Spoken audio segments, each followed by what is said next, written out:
This is no longer your property, Mr. Caldwell. The association is taking possession in 30 days.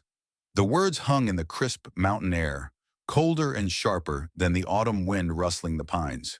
Karen, the president of the Oak Ridge Homeowners Association, stood on the gravel of my driveway like a conquering general, a sheaf of papers clutched in her hand as if it were a scepter. Her floral print muumuu billowed around her substantial frame, a bizarre splash of tropical color against the deep greens and browns of the forest that surrounded my cabin.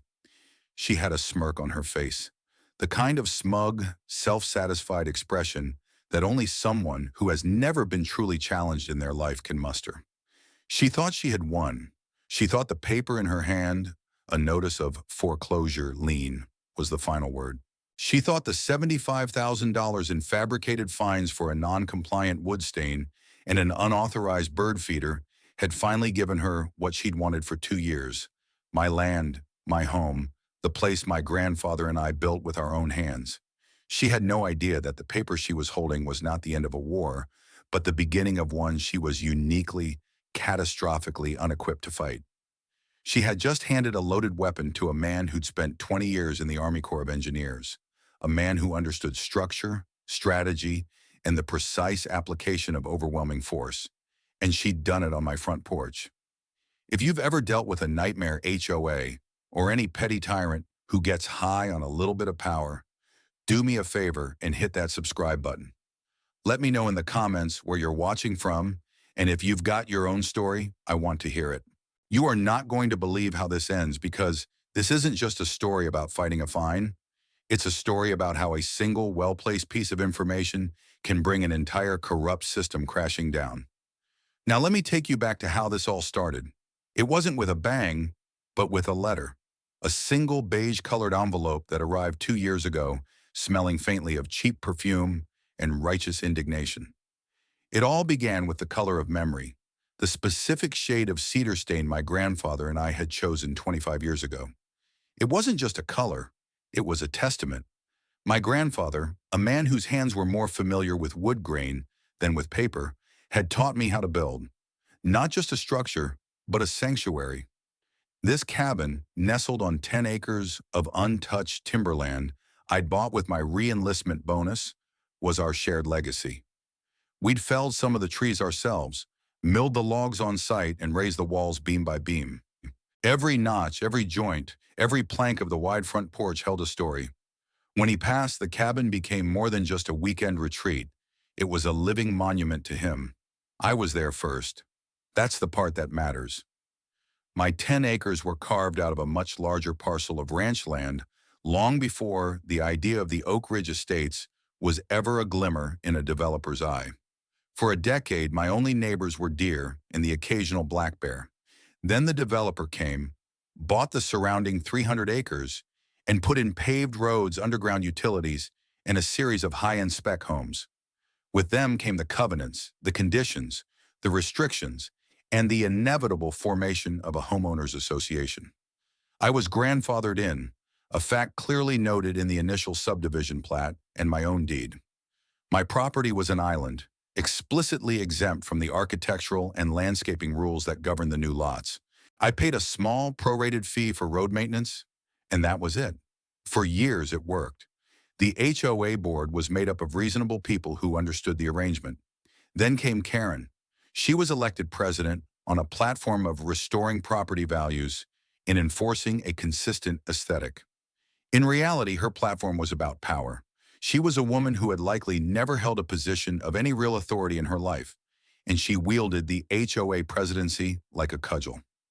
My rustic, authentic cabin, a structure that spoke of history and hard work, was an affront to her vision of beige, taupe, and perfectly manicured lawns. She couldn't stand it. The first letter was about the wood stain. It was, according to bylaw 7.4.2 of the Oak Ridge Architectural Guide, an unapproved shade.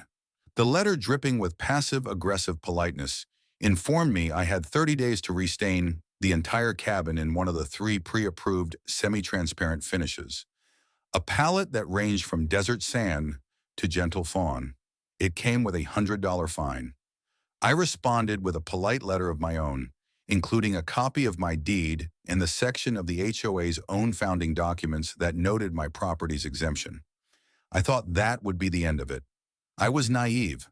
Karen's response was to double the fine for failure to comply and add a $50 administrative fee.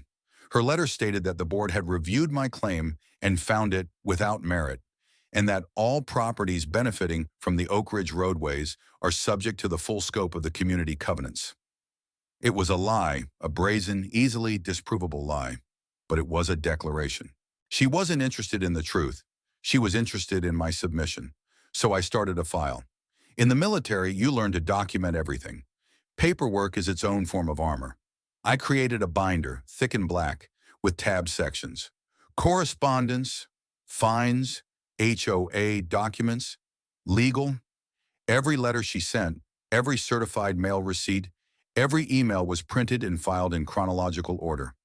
I knew with the certainty of a man who has seen small skirmishes escalate into full-blown campaigns that this was not going to end with a single letter. I was right. A month later, the second front opened. The bird feeder. It was a simple, beautiful thing my daughter had made me for Father's Day, painted with bright, slightly wobbly sunflowers. According to Karen, it violated bylaw 9.1.5, which prohibited yard ornamentation not approved by the Architectural Review Committee. Another $100 fine, plus a new $50 late fee on the now quadrupled wood stain fine. The notices started coming weekly. Each one added a new layer of fees: demand letter fee, legal review fee, intent to lien fee. The original $100 fine for the stain had metastasized, growing into a monstrous sum that was now in the thousands. I continued to respond to each notice with the same packet of information: a calm, professionally worded letter reiterating the facts and copies of the legal documents proving my exemption. I sent every response via certified mail, return receipt requested. The green signature cards came back, all bearing Karen's looping, arrogant signature. She was receiving them. She was just ignoring them. She was building her paper trail, and I was building mine. The difference was her trail was a path of lies and procedural violations. Mine was a fortress of facts. I watched her from my porch, saw her driving slowly past my property in her golf cart, her eyes scanning for new infractions. It was then I realized this wasn't about a bird feeder or wood stain. It was about conquest. In her small, sad world, I was the last unconquered territory, and she was determined to plant her flag on it, no matter the cost. The fines kept accumulating, a snowball of absurdity rolling downhill, gathering mass and menace with every rotation. The initial $100 had become $5,000, then $10, then $20.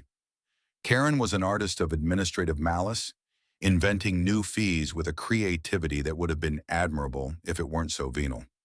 There was a non-compliance penalty, an ongoing violation surcharge, and my personal favorite, a community harmony disruption fee. It was a masterclass in bureaucratic warfare. I knew I couldn't just keep sending letters. Logic was a language Karen didn't speak. Her native tongue was power, and I needed to understand the grammar of the system she was using to exert it. My disciplined military mind shifted from defense to reconnaissance. I needed intelligence. My first move was to pull every public document related to the Oak Ridge HOA. I drove down to the county clerk's office and spent an afternoon at a dusty terminal, downloading bylaws, covenants, meeting minutes from the past 5 years, financial statements, and liens filed against other properties.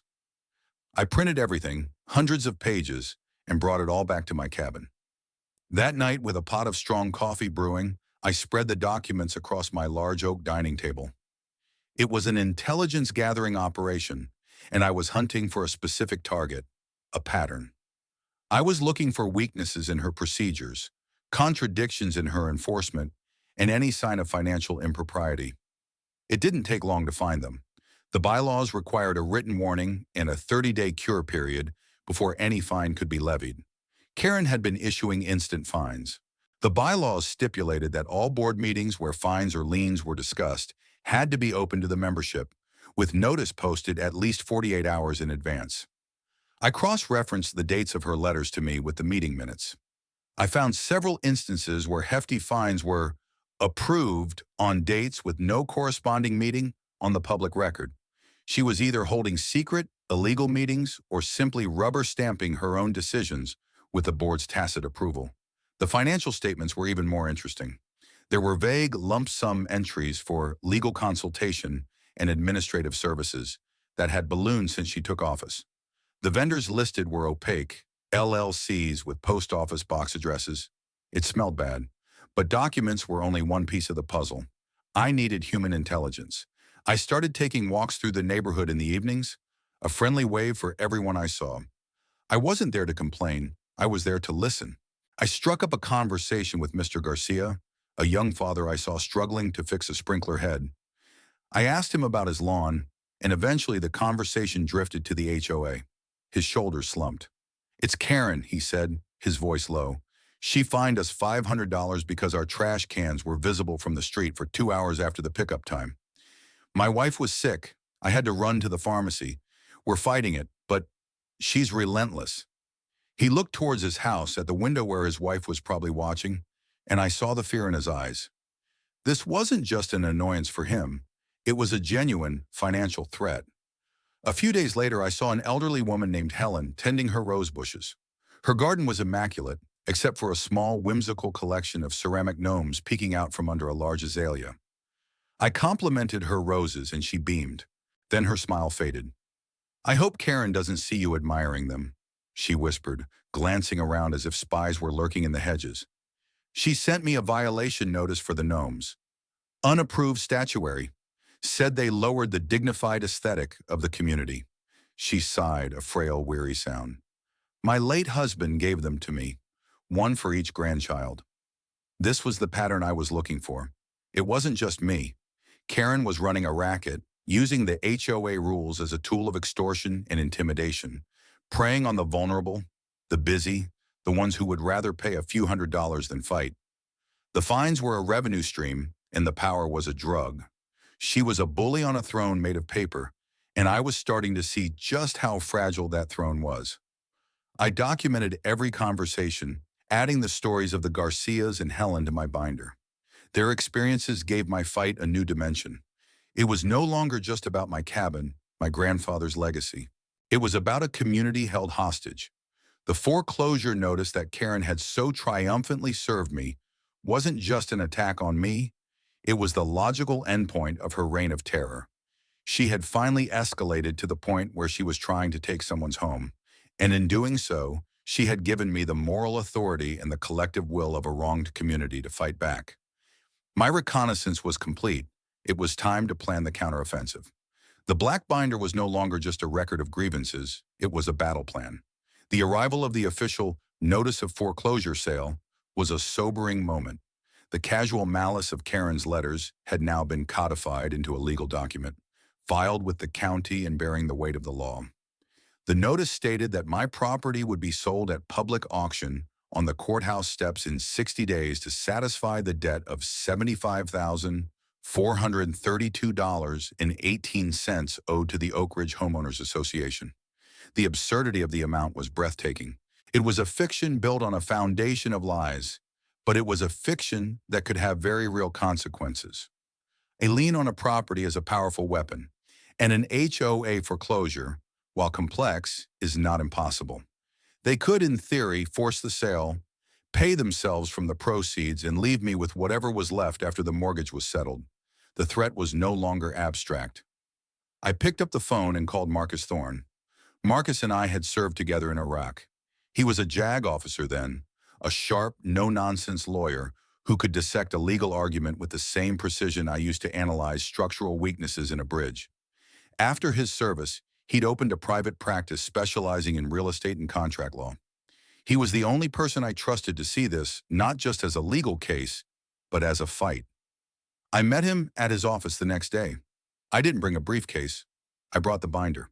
I placed it on his polished mahogany desk with a solid thud. "Morning, Marcus," I said. "I've got a situation." For the next hour, I walked him through it, page by page. I showed him the initial letter, my documented exemptions, the escalating fines, the procedural violations I'd uncovered in the bylaws, the stories from my neighbors, and finally, the foreclosure notice. He listened intently, his expression shifting from mild curiosity to grim focus. He steepled his fingers, his eyes scanning the documents. "She's sloppy, Jack," he said, tapping a finger on a copy of the minutes from one of Karen's phantom meetings. "This is a clear violation of state sunshine laws. The fines are baseless, the fees are usurious, and her failure to acknowledge your grandfathered status is a breach of the HOA's own governing documents." He leaned back in his chair. "We can fight this. We can file for an injunction to stop the sale and countersue for damages. It'll be a slog and it'll be expensive, but we'll win." I nodded slowly. "I know we can win the fight you're describing, Marcus, but I'm not interested in a war of attrition. I'm not interested in just getting them to back off. I want to dismantle the entire machine. I want to make sure she can never do this to anyone ever again." Marcus raised an eyebrow. "That's a taller order. To do that, you need leverage. Real leverage. Something that makes them stop, listen, and completely surrender." I let a small smile touch my lips for the first time that day. "That's why I'm here." I leaned forward. "Marcus, when I got out of the service, before I started my construction consulting firm, I saw a gap in the market. The title insurance industry was dominated by a few huge impersonal corporations. I wanted to build something better, more client-focused. So I did." I paused, letting the weight of the moment settle in the room. "I founded Northwood Title and Escrow 10 years ago. It's done very well. We're the premier title insurer for high-value and complex properties in 3 counties. Marcus's eyes widened slightly. He was starting to see it. "Don't tell me," he whispered, a look of dawning comprehension on his face. "You're not going to tell me that." I cut him off, my voice steady and calm. "When the Oak Ridge developer was platting the subdivision, they needed a title company to handle the initial sales and ensure the titles for all 200 lots. They shopped around. My company, Northwood, gave them the best bid. I personally reviewed and signed the master policy." I leaned back, letting the full implication land. "So yes, Marcus, I own the company that provides the title insurance for every single home in that subdivision. I insure the Garcia's house. I insure Helen's house with the gnomes. I even insure the common areas and the little clubhouse that Karen rules over like it's Versailles. She just filed a foreclosure action that directly and deliberately clouds the title of a property insured by my own company. She has, in her spectacular arrogance, picked a fight not just with a homeowner, but with her subdivision's own insurer." The air in the room went still. Marcus stared at me, then at the binder, then back at me. A slow, predatory grin spread across his face. It was the same look I'd seen him get right before he cross-examined a lying witness into a corner. "Oh, this is beautiful," he breathed. "This is not a lawsuit, Jack. This is a controlled demolition." The strategy session that followed was a thing of beauty. We weren't just going to block the foreclosure. We were going to let Karen and the board walk further into the trap they had set for me. We would file the necessary responses to prevent any immediate action, but we wouldn't show our hand, not yet. We would let them spend more of the HOA's money on their lawyers. We would let them become more entrenched in their position. And then, at the moment of maximum strategic advantage, we would use the power of the title insurance to create a problem so big, so pervasive, that Karen's little reign of terror would be the least of their worries. The legal trap was set. All we had to do was wait for the target to step on the pressure plate. With the legal strategy in place, the next phase of the operation was to consolidate my position on the ground. A general without allies is just a man on a hill waiting to be surrounded. I knew from my walks and conversations that the discontent was simmering, but it was disorganized and fearful. Karen ruled by isolating her victims, making each one feel like they were alone in their struggle. My job was to break that isolation and forge a united front. I decided to call a meeting, not an official HOA meeting, which Karen would control, but a quiet, off-the-books gathering of the concerned. I used old-fashioned methods, no emails or texts that could be subpoenaed. I hand-delivered simple, discreet invitations to the half-dozen families I'd identified as being on the receiving end of Karen's tyranny. The Garcias, Helen with her gnomes, a family fined for their basketball hoop being the wrong color, and another who had received a nasty letter about their dog barking during the day. The invitation was simple: A conversation among neighbors about community issues. My place, Thursday at 7 p.m. Your privacy will be respected. I held the meeting in my workshop, a large, clean space separate from the cabin, filled with the scent of sawdust and machine oil. It felt like neutral, solid ground. As they filed in, I could see the anxiety on their faces. They were regular people, a nurse, a software engineer, a retired teacher, who just wanted to live their lives in peace. They sat awkwardly on the workbenches and stools I'd set out, clutching the cups of coffee I offered them. I stood before them, not as a commander, but as a fellow homeowner. I had my binder, but I didn't open it at first. I started by telling them my story about the cabin, my grandfather, and the escalating absurdity of the fines that had culminated in the foreclosure notice. I showed them the actual document. A collective gasp went through the small group. Seeing the official court filing made it real. This wasn't just about nasty letters anymore. Karen has crossed a line, I said, my voice even. She's no longer just enforcing rules. She is actively trying to take my home. And the reason I've asked you here tonight is because I know I'm not the only one she's targeting. That opened the floodgates. One by one, they shared their stories. Mr. Garcia spoke about the trash can fine and the constant fear of another violation. Helen, her voice trembling slightly, talked about the gnomes and how the fight had taken the joy out of her gardening. The father of the family with the basketball hoop explained how his son was now afraid to play in his own driveway. The stories were all different in their details but identical in their theme: abuse of power, arbitrary enforcement, and a complete lack of reasonableness or compassion. As they spoke, I saw the dynamic in the room shift. The fear and isolation began to melt away, replaced by a growing sense of shared anger and solidarity. They were seeing for the first time that they were not alone. Now I opened the binder. Your stories are the human side of this, I said, but I want to show you the procedural side. I laid out the evidence I had gathered, the bylaws she had broken, the illegal meetings, the questionable financial entries. I explained it in simple terms, showing them the black and white proof that Karen's entire regime was built on a foundation of procedural violations. She has power because we give it to her, I explained, because we fight these things one by one, and it's easier to pay a few $100s than to wage a war. But what if we don't fight one by one? What if we fight together? I proposed a plan. We would form an unofficial Oak Ridge Concerned Homeowners Committee. Our first goal would be to centralize information. I gave each of them a pre-addressed, stamped envelope and a simple form I'd created, asking them to document every interaction they'd had with Karen, every letter, every fine, every verbal threat, with dates, times, and details. We are going to build a mountain of evidence so high that no one can ignore it, I declared. We will be more organized, more disciplined, and more truthful than she could ever be. The mood in the workshop had transformed. The anxious, hesitant individuals who had walked in were now a determined unit. They saw a path forward, a strategy that wasn't just about defiance, but about victory. Mr. Garcia, who had seemed so beaten down in his yard, was now resolute. "What's the next step, Jack?" he asked, his voice firm. "We need to go on the offensive with the paperwork," I said, "and we need to make this public, but we do it on our terms when we're ready." Before they left, Helen came up to me, her eyes bright with a fire I hadn't seen before. "My husband, George, he was a union organizer back in the day," she said. "He always told me, 1 person is a target, 100 people is a movement. Thank you for reminding me of that, Jack." The Oak Ridge Concerned Homeowners Committee was born. That night, under the quiet hum of the workshop lights, a small rebellion had begun. Karen thought she was fighting one stubborn veteran.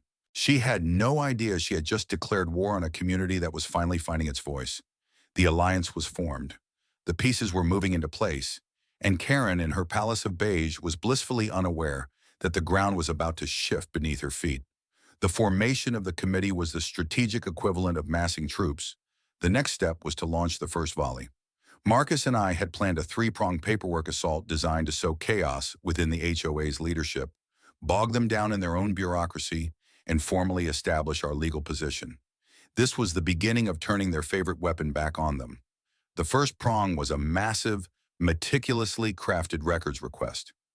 Citing the state's Common Interest Development Act, which grants homeowners the right to inspect association records, Marcus drafted a 14-page document that was a masterpiece of legal overkill.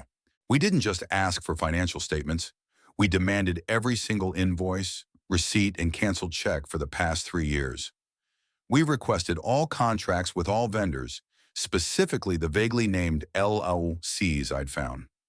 We asked for the complete unredacted minutes of every board meeting, executive session or otherwise.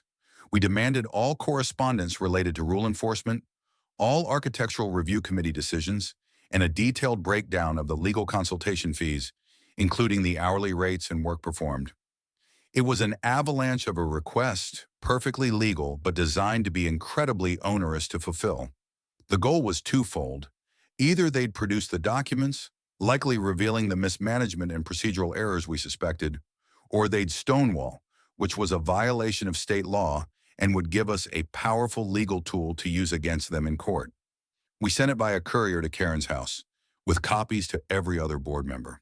The second prong was our formal legal response to the foreclosure. Marcus filed a blistering answer in court. It not only denied the validity of the debt, but also filed a multi-count counterclaim against the Oak Ridge HOA. The counts included breach of fiduciary duty for failing to act in the best interests of the members, breach of contract for violating the governing documents regarding my grandfather's status, and violations of the Fair Debt Collection Practices Act for using deceptive and abusive tactics to collect a disputed debt. We also filed for a temporary injunction to halt the foreclosure sale pending the outcome of the litigation. This counterclaim transformed me from a defendant into a plaintiff. We were no longer just defending against their action. We were now the aggressors in a legal battle of our own making, seeking not just dismissal but monetary damages for the harassment and legal fees I'd incurred.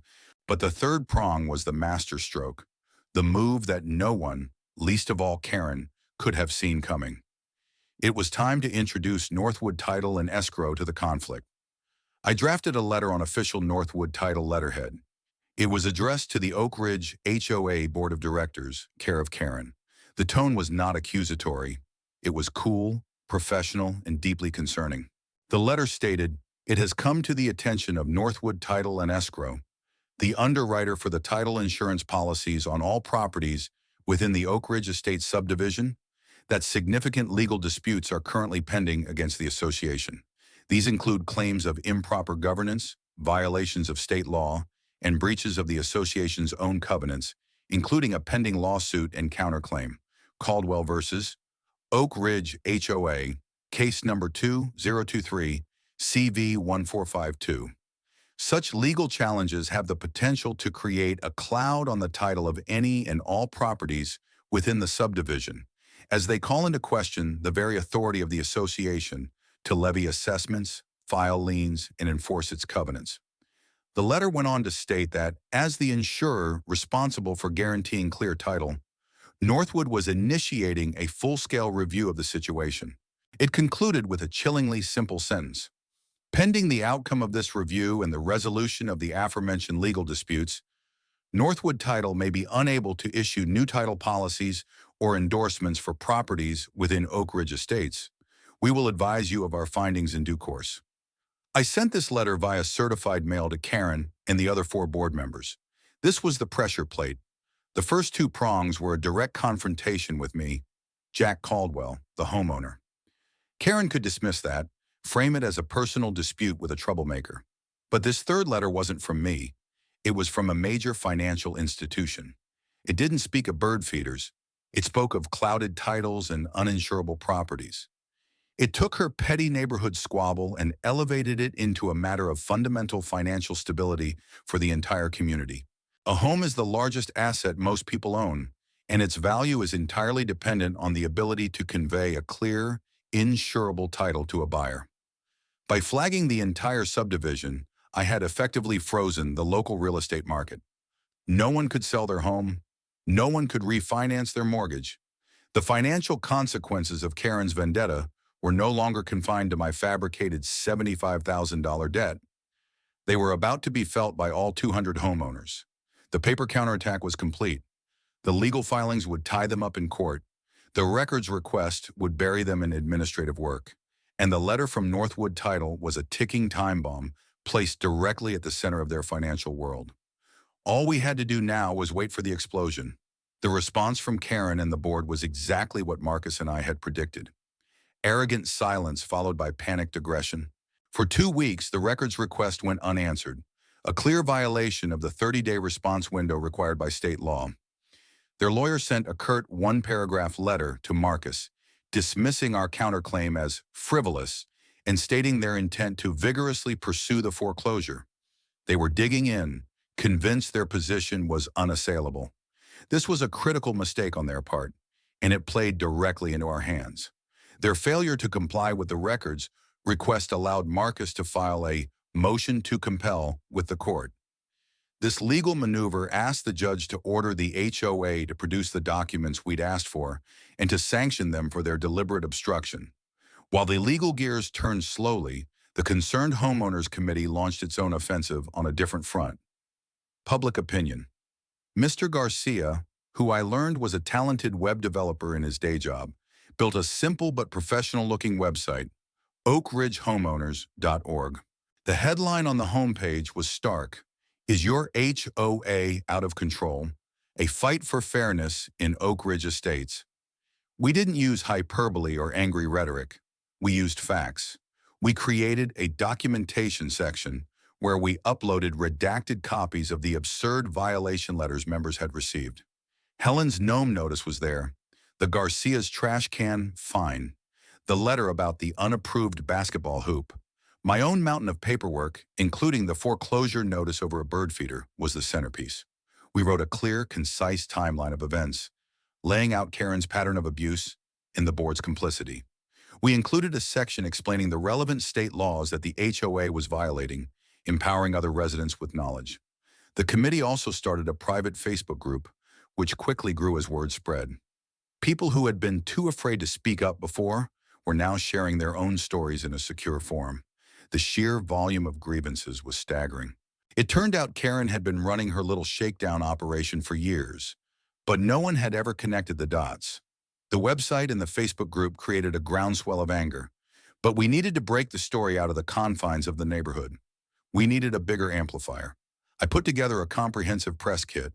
It contained the cream of our evidence, the most ridiculous fine notices, a summary of Karen's procedural violations, a non-technical explanation of my legal battle, and anonymous, powerful quotes from Helen and the Garcias. I researched local news outlets and found an investigative reporter named Sarah Jenkins, who had a reputation for championing the underdog and exposing bureaucratic malfeasance. I sent her an email with a single, compelling subject line: "Local HOA trying to foreclose on veteran's home over a bird feeder." I attached the press kit. She called me within the hour. Sarah was sharp, skeptical, and thorough. She spent a week doing her own digging, verifying our claims, pulling the court documents herself, and speaking confidentially with other homeowners. She understood immediately that this wasn't just a cranky neighbor story. It was a story about the unchecked abuse of power in the rapidly growing world of homeowners associations. The story aired the following Tuesday on the 6 o'clock news. It was devastating. It opened with a shot of my cabin, rustic and beautiful, followed by a close-up of the foreclosure notice. Sarah Jenkins narrated the sequence of events with journalistic precision, her tone conveying the gravity of the situation. They featured an interview with me, standing on my porch, calm and resolute. "I served my country for 20 years to protect the rights and freedoms we all enjoy," I said to the camera. "The idea that I could lose my home, a home I built with my own grandfather, because of the color of my wood stain and a bird feeder my daughter made. It's just not right. This isn't about rules. It's about a bully who has been given too much power." They included powerful, anonymous interviews with Helen and Mr. Garcia, their voices altered and their faces in shadow. Helen's trembling voice talking about her late husband's gnomes was heartbreaking. Mr. Garcia speaking about the fear his family lived under was infuriating. The report ended with a shot of Karen driving away from the news crew, refusing to comment, her face a mask of anger. Sarah Jenkins closed the segment by noting that the HOA's actions could have far-reaching financial consequences for all residents of Oak Ridge Estates, A masterful piece of foreshadowing. The public exposure was a lit match dropped into a puddle of gasoline. The news station's switchboard lit up. The story went viral on local social media. Karen was transformed overnight from an anonymous suburban tyrant into the public face of HOA overreach. The pressure was building, but the real hammer was yet to fall. The news story was the air support. The community alliance was the infantry. Now it was time for the armor to roll in. The news report was the catalyst that triggered the next phase of our plan. The phone calls started the morning after it aired. They weren't from Karen or her lawyer. They were from the other board members, the ones who had been content to let Karen run the show as long as it didn't affect them. Their tone was a mixture of panic and fury. "What the hell is going on, Caldwell?" One of them, a man named Bob who worked in finance, barked into the phone. "My lender just called me. I'm in the middle of a refinance, and they're putting it on hold. They said something about a title issue with the whole subdivision. What did you do?"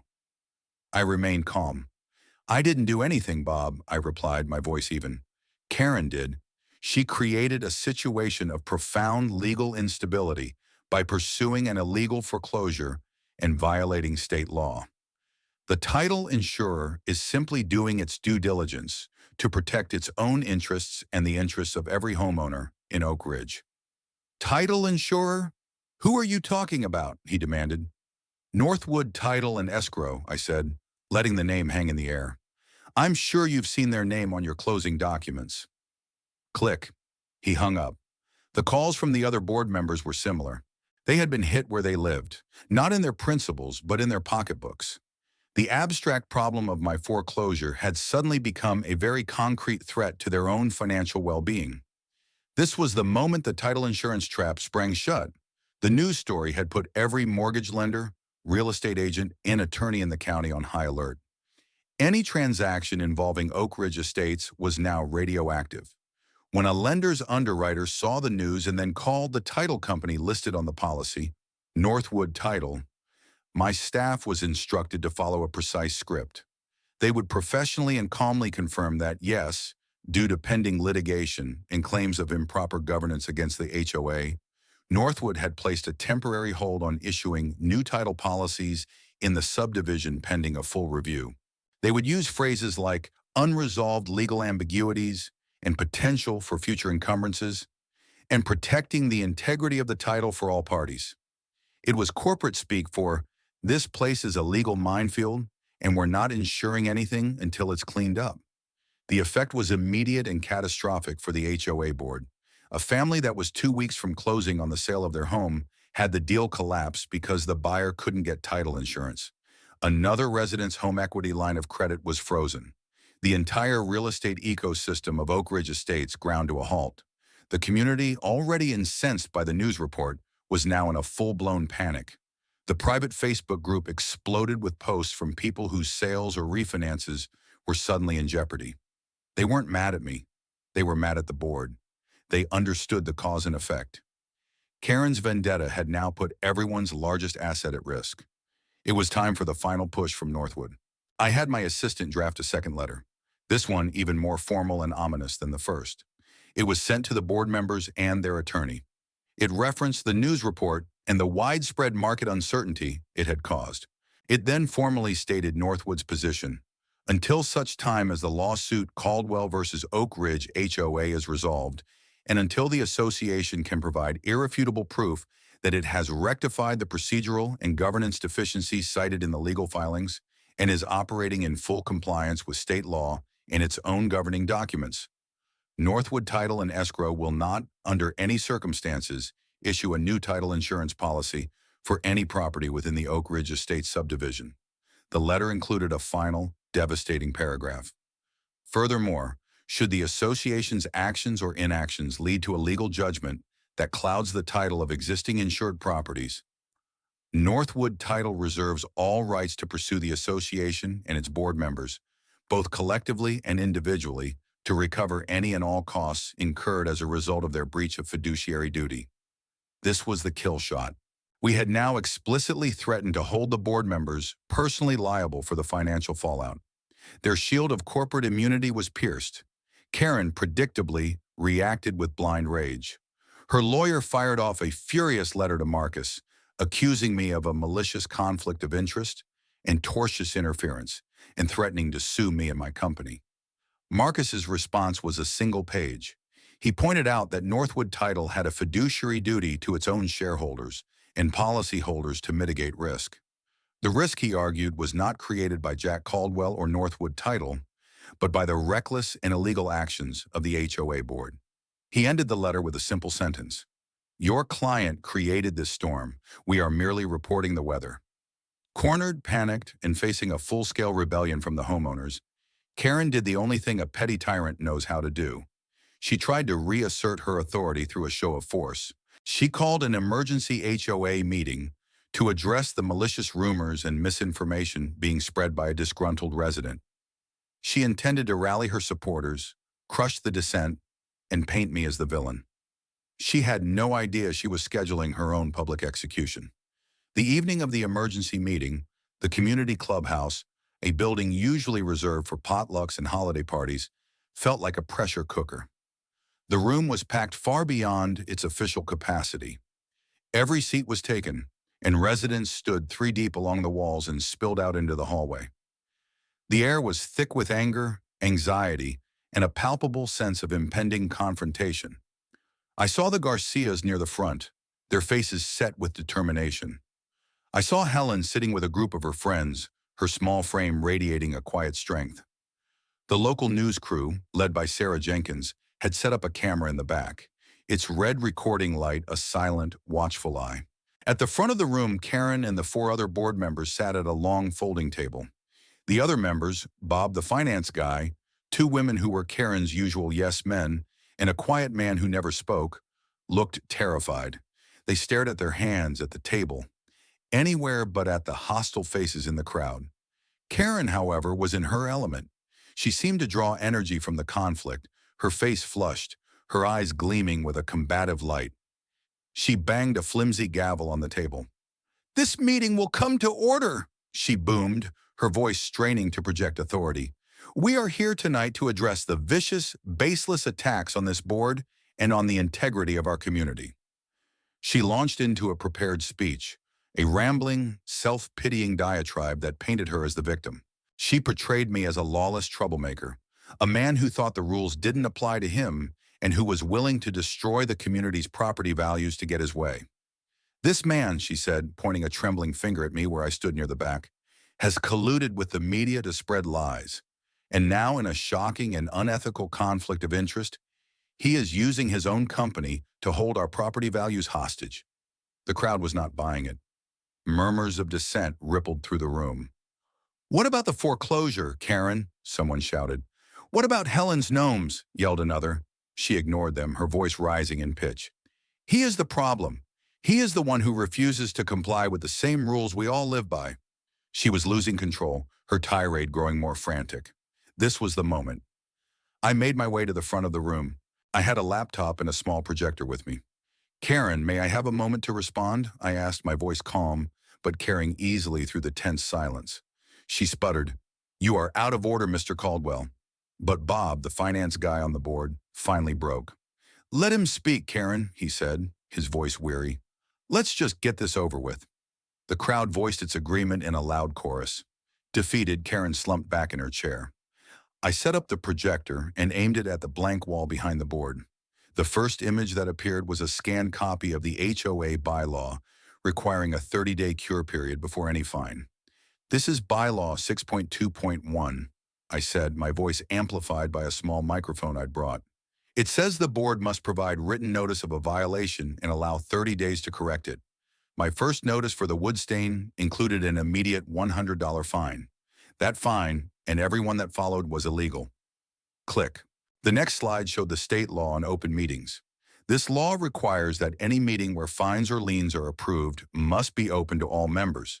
The board approved over $40,000 in fines against me in so-called executive sessions that were never announced to the community. Those approvals were illegal. Click. I put up a slide with a simple pie chart from the HOA's own budget. Since Karen became president, legal and administrative fees have increased by 400%. Yet when we formally requested to see the invoices for these fees, as is our right under state law, the board refused to provide them. What are you hiding, Karen? The crowd was silent now, utterly captivated. I was using her own rules, her own documents against her. I wasn't yelling. I was prosecuting. My lawyer, Marcus, who had been standing quietly by the door, stepped forward. I'd like to add a point of legal clarification, he said, his voice resonating with authority. Under this state's laws, board members have a fiduciary duty to act in the best interest of the association. When a board acts in bad faith, violates its own rules, and exposes the association to costly litigation, the board members can be held personally liable for the financial damages. A wave of panic washed over the faces of the other four board members. They looked at Karen as if seeing her for the first time, not as their leader, but as a massive liability. Karen was on her feet now, her face purple with rage. This is a conspiracy, a conflict of interest. You're using your company to blackmail us. And that was the final opening I needed. Let's talk about that, Karen, I said, my voice dropping to a steely quiet. I turned to the audience. It's true. I own Northwood Title. I built it from the ground up, and it's a successful, respected company. And yes, my company insures every single one of your homes. I let that sink in. But I didn't create this problem. My company didn't put a cloud on your titles. Karen did. I turned back to her. You did, Karen.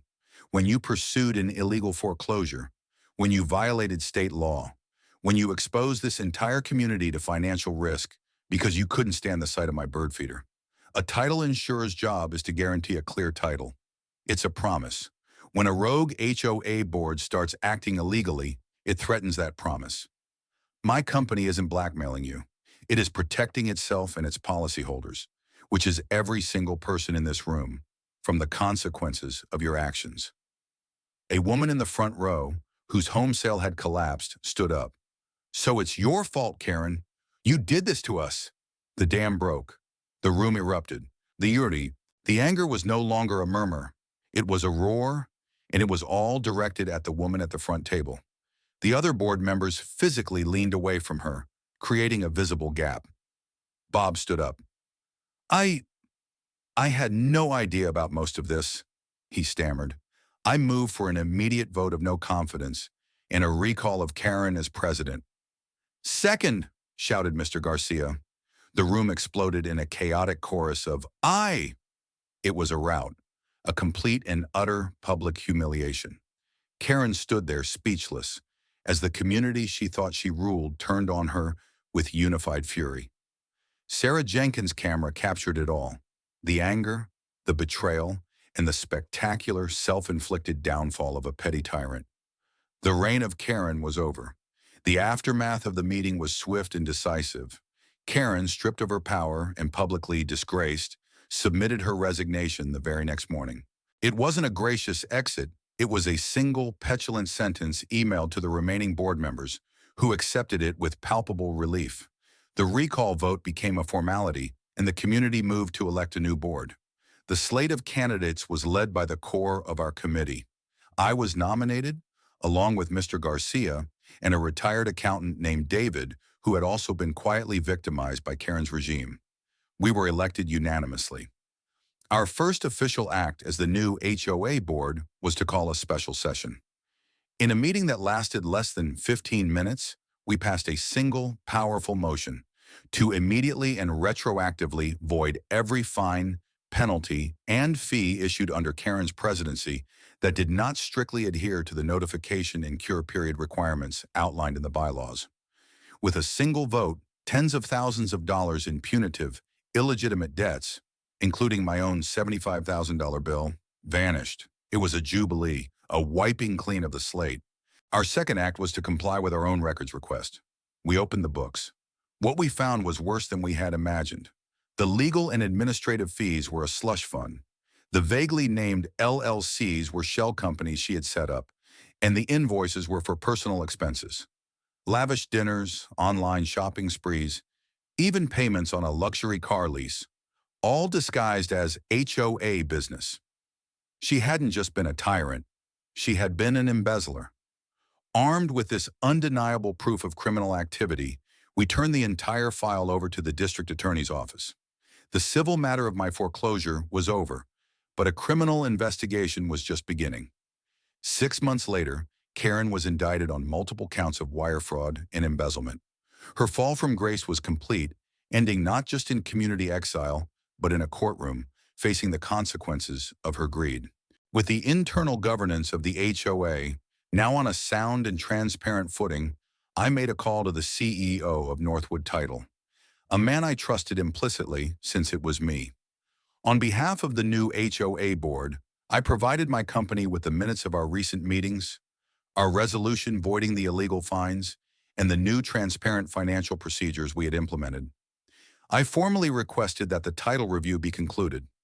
2 days later, a new letter from Northwood Title went out to all the lenders and real estate professionals in the region. It stated that the governance issues within Oak Ridge Estates had been resolved, that the board was in full compliance with state law, and that Northwood would immediately resume issuing title policies without exception. The cloud on the title, which had cast a dark shadow over the entire community, evaporated as quickly as it had appeared. The real estate market thawed instantly. The family whose sale had collapsed was able to relist their home and sold it within a week. The panic subsided, replaced by a sense of profound relief and a newfound appreciation for good governance. Life in Oak Ridge Estates changed. The atmosphere of fear was gone. The new board, led by a shared principle of reasonableness, reviewed and rewrote the most absurdly restrictive covenants. We held open, transparent meetings. We treated residents not as subjects to be ruled, but as neighbors to be respected. Community trust, so badly broken by Karen, began to heal. Today I'm sitting on the porch of my cabin. The autumn sun is warm on my face, and the forest is a blaze of gold and red. The cedar stain on the walls is the same rich, deep color my grandfather and I brushed on all those years ago. It looks perfect. A few feet away, hanging from the branch of a sturdy oak, is the bird feeder my daughter made. Its wobbly sunflowers are a little more faded now, but a family of chickadees doesn't seem to mind. They flit back and forth, their cheerful calls the only sound besides the breeze in the pines. My daughter's inside, helping her mother bake an apple pie with fruit we picked from our own small orchard. Later this afternoon, the Garcias and Helen are coming over for a barbecue. Helen is bringing a new garden gnome as a housewarming gift for them. It's a cheerful-looking fellow holding a tiny sign that says, "Resistance. We won." But the victory doesn't feel like the result of a bomb or a battle. It feels like the quiet, solid satisfaction of a well-built structure. We didn't defeat Karen by being louder or angrier. We defeated her by being smarter, more patient, and more disciplined. We used her own system, her own rules, and her own arrogance against her. We took the paperwork she used as a weapon and forged it into a shield, and then a sword. I look out over my 10 acres, this piece of land that is so much more than just property. It's a legacy, a sanctuary, and a testament. A testament to the idea that one person, armed with the truth and allied with their community, can stand up to injustice and win. They can protect their home, and in doing so, restore a sense of fairness and decency for everyone. The fight is over, and the peace that remains is a peace that was truly earned.